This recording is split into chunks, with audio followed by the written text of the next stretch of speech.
Often we have one English word, but there's a couple of Greek words that have similar meanings. So I want to tell you a little bit about the word baptize this morning.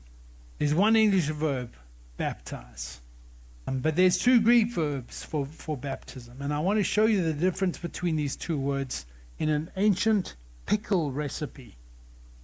A recipe for pickles. This was by a philosopher called Nicander. He was a philosopher and apparently a bit of a cook on the side as well, because he wrote down a pickle recipe.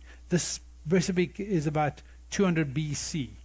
So, quite an ancient piece of writing. And he speaks about the first thing that you do is you dip, or bapto. That's the Greek verb, bapto. You dip the vegetable into boiling water to kind of sear it.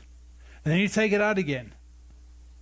Our water wasn't boiling, but you notice that we brought them back up, right? We didn't hold them down. Otherwise, the trip to heaven would have been a bit shorter. But we didn't do that. We dipped them in the water and brought them up again. Then he says the second step is that you soak, baptizo, the vegetable in a vinegar solution, and it changes the thing completely. It's an internal change. Both verbs are about immersing something in a solution.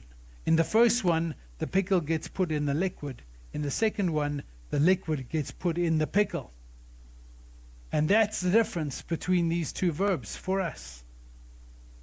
Baptizo refers mostly in the New Testament to our ongoing soaking in, having Christ soaking inside of us soaking inside of him.